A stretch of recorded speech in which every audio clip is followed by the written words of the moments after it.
Halo sahabat, selamat datang di channel Lingkup Sehat.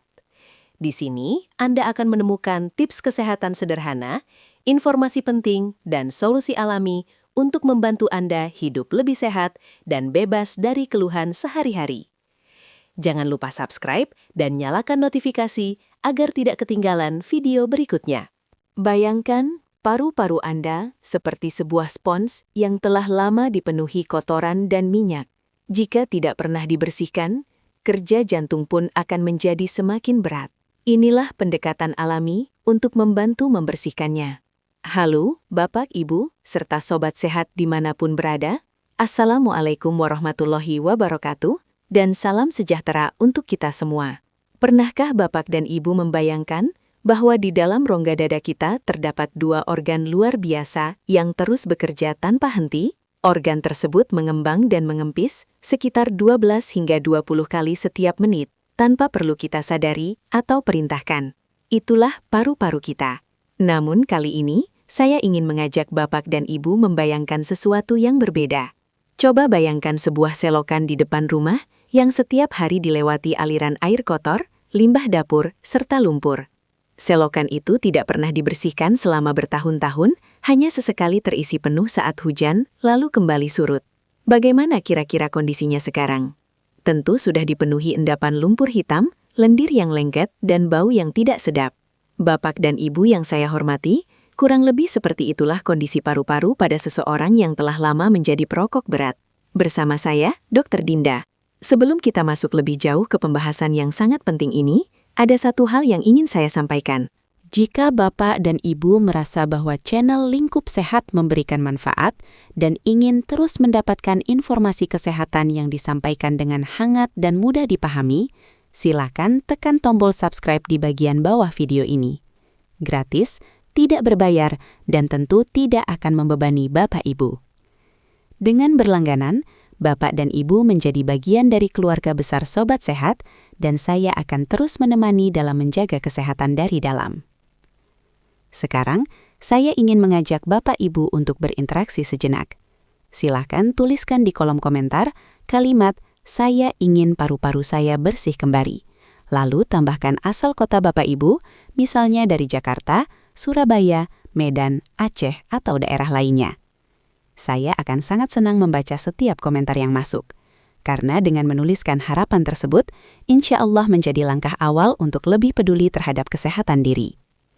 Tanpa perlu berlama-lama, karena saya yakin Bapak dan Ibu sudah ingin segera mengetahui penjelasannya, sambil mendengarkan nanti, silahkan siapkan secangkir teh hangat atau air putih hangat agar suasana lebih nyaman. Kita akan membahas secara mendalam tentang bagaimana cara membantu membersihkan paru-paru yang dipenuhi lendir dan dahak, khususnya bagi Bapak Ibu yang telah lama merokok, atau bahkan yang sudah berhenti namun masih merasakan sensasi tidak nyaman di tenggorokan. Baik, mari kita mulai dengan penjelasan sederhana. Paru-paru manusia sebenarnya dirancang dengan sangat canggih. Di dalamnya, terdapat jutaan struktur halus yang disebut silia. Silia ini berfungsi seperti sapu kecil yang terus bergerak untuk membersihkan debu, mikroorganisme, serta lendir yang masuk saat kita bernapas.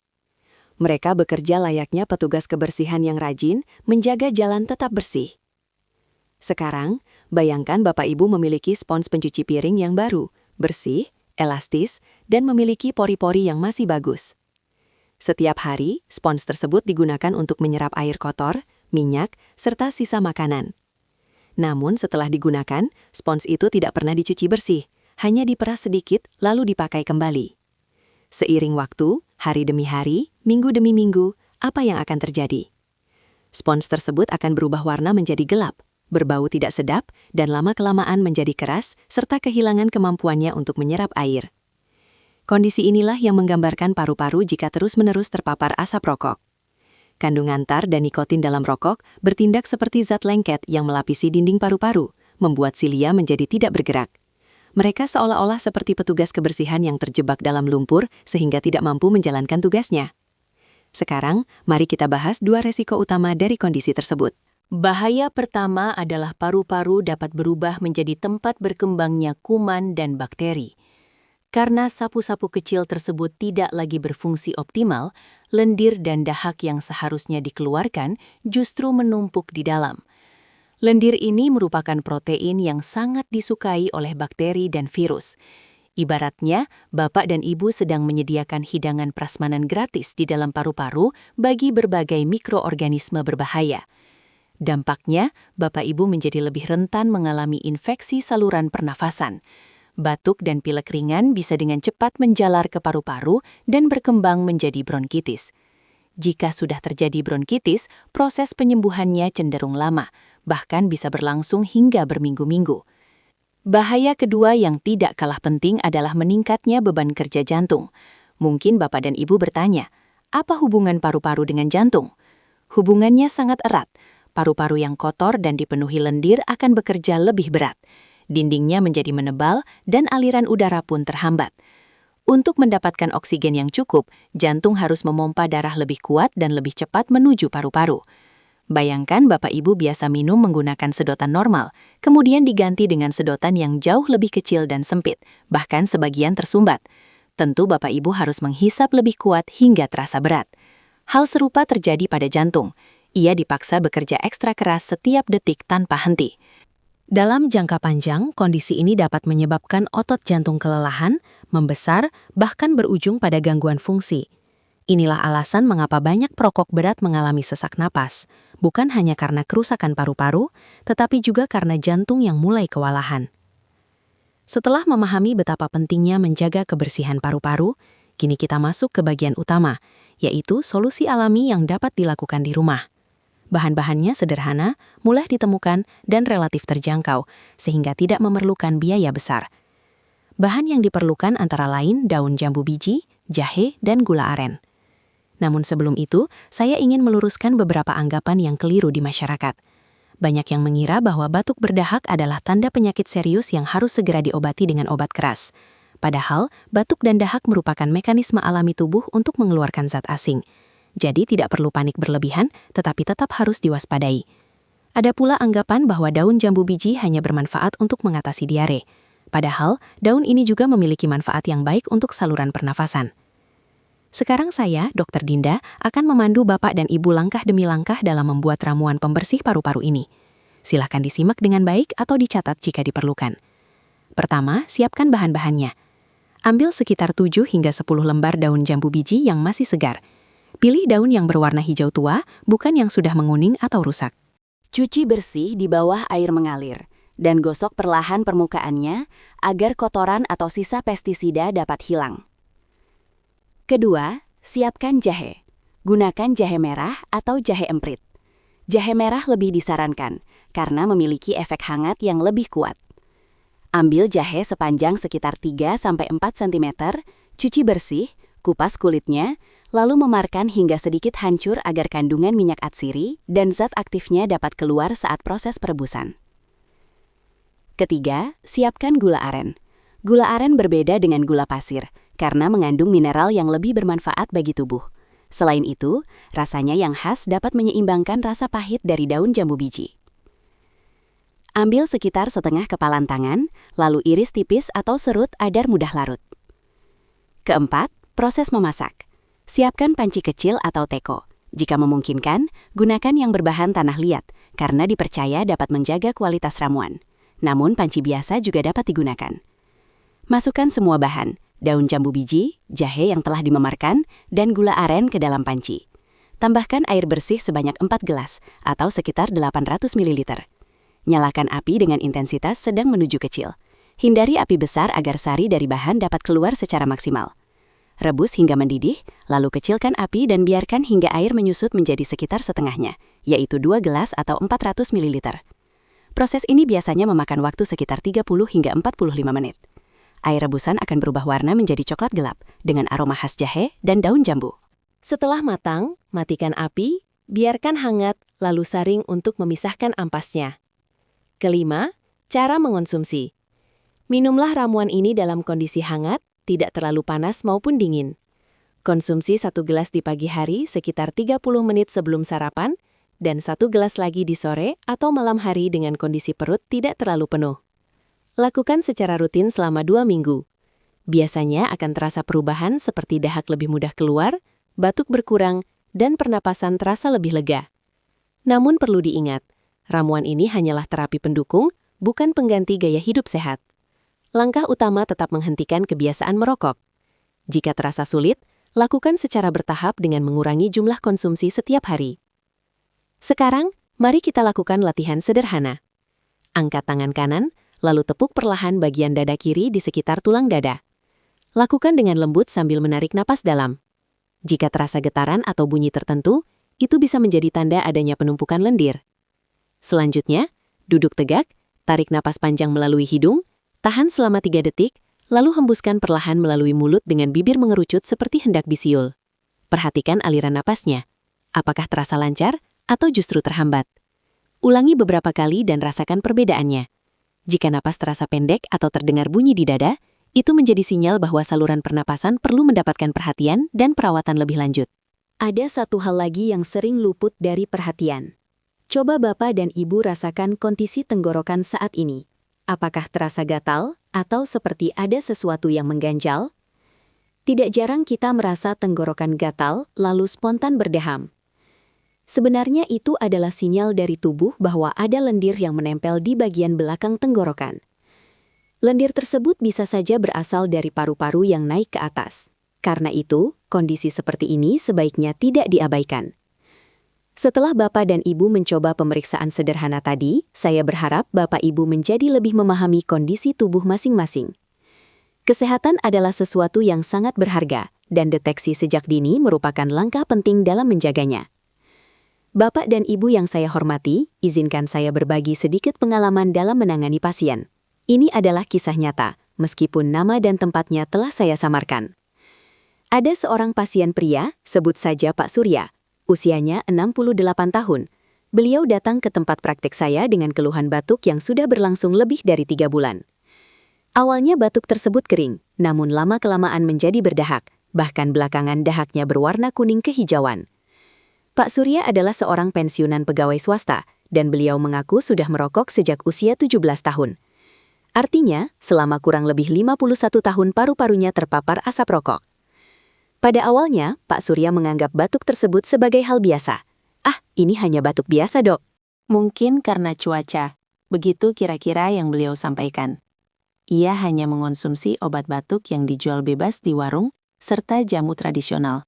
Tetapi keluhannya tidak kunjung membaik. Hingga suatu hari, beliau mulai merasakan sesak napas ketika menaiki tangga menuju lantai 2 rumahnya. Padahal, sebelumnya aktivitas tersebut terasa ringan. Kini, baru menaiki beberapa anak tangga saja sudah membuatnya terengah-engah dan harus berhenti. Akhirnya, anak beliau membawanya untuk berobat. Setelah dilakukan pemeriksaan fisik dan ronggen dada, hasilnya menunjukkan kondisi paru-paru yang cukup memprihatinkan. Terlihat adanya tanda-tanda bronkitis kronis yang jelas. Saluran udara menyempit di berbagai bagian, dan terdapat area yang mengalami fibrosis atau pengerasan jaringan paru. Yang lebih mengkhawatirkan, terdapat bercak-bercak yang mencurigakan, sehingga perlu pemeriksaan lanjutan. Syukurlah, setelah pemeriksaan lebih detail, kondisi tersebut bukan kanker, tetapi sudah masuk kategori PPOK stadium sedang, yaitu penyakit paru obstruktif kronis. Pak Surya menangis di ruang praktik saya. Ia merasa menyesal karena selama bertahun-tahun mengabaikan gejala batuknya. Saya kira batuk itu teman sehari-hari, Dok. Setiap pagi saya batuk, jadi saya anggap normal, ucapnya dengan suara bergetar. Lalu apa kesalahan terbesar yang dilakukan Pak Surya? Ia menganggap batuk sebagai hal yang wajar. Bapak dan Ibu, batuk yang berlangsung lebih dari 3 minggu bukanlah kondisi normal. Terlebih jika disertai perubahan warna dahak, sesak napas, atau penurunan berat badan tanpa sebab yang jelas. Itu merupakan tanda peringatan yang harus diperhatikan. Selain itu, Pak Surya juga tidak pernah memikirkan pentingnya membantu proses pembersihan paru-paru. Padahal, ia telah menjadi perokok selama puluhan tahun. Kisah ini mungkin juga relevan dengan kondisi sebagian bapak dan ibu di rumah. Ada yang berpikir, saya sudah tua, wajar kalau sering batuk. Atau, saya sudah berhenti merokok sejak lama, pasti paru-paru sudah bersih. Padahal, proses pemulihan paru-paru tidak terjadi secara instan.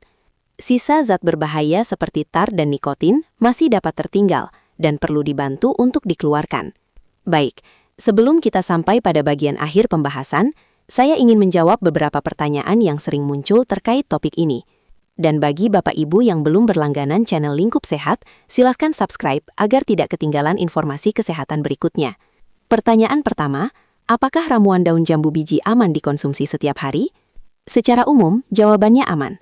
Daun jambu biji mengandung tanin dan flavonoid yang memiliki manfaat bagi kesehatan. Namun, tetap perlu dikonsumsi dalam batas wajar. 2 gelas per hari sudah cukup. Jika berlebihan, dapat menyebabkan sembelit karena sifat tanin yang mengikat. Bagi Bapak Ibu yang memiliki riwayat gangguan lambung kronis, sebaiknya dikonsumsi setelah makan agar tidak menimbulkan iritasi. Pertanyaan kedua, bagaimana jika penderita diabetes ingin mengonsumsi ramuan ini? Gula aren memang memiliki indeks glikemik yang lebih rendah dibandingkan gula pasir, tetapi tetap harus diperhitungkan sebagai asupan gula. Alternatifnya, Bapak Ibu dapat menggunakan kayu manis sebagai pemanis alami. Selain memberikan rasa manis ringan, kayu manis juga baik untuk membantu sirkulasi darah dan memberikan efek hangat pada tubuh. Bisa juga menambahkan 1 sendok teh madu asli setelah ramuan hangat, namun tetap harus diperhatikan karena madu juga mengandung gula.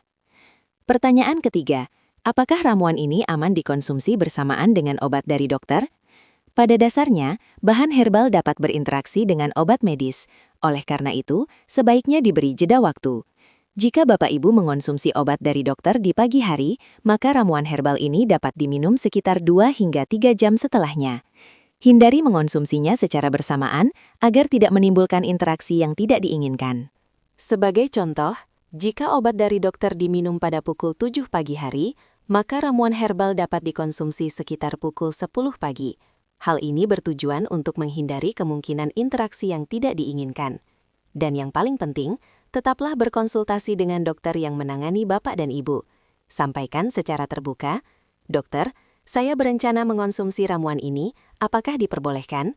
Karena dokterlah yang paling memahami kondisi kesehatan secara menyeluruh. Bapak, Ibu, serta Sobat Sehat yang saya hormati, kita telah sampai di bagian akhir pembahasan kali ini. Saya akan merangkum secara singkat.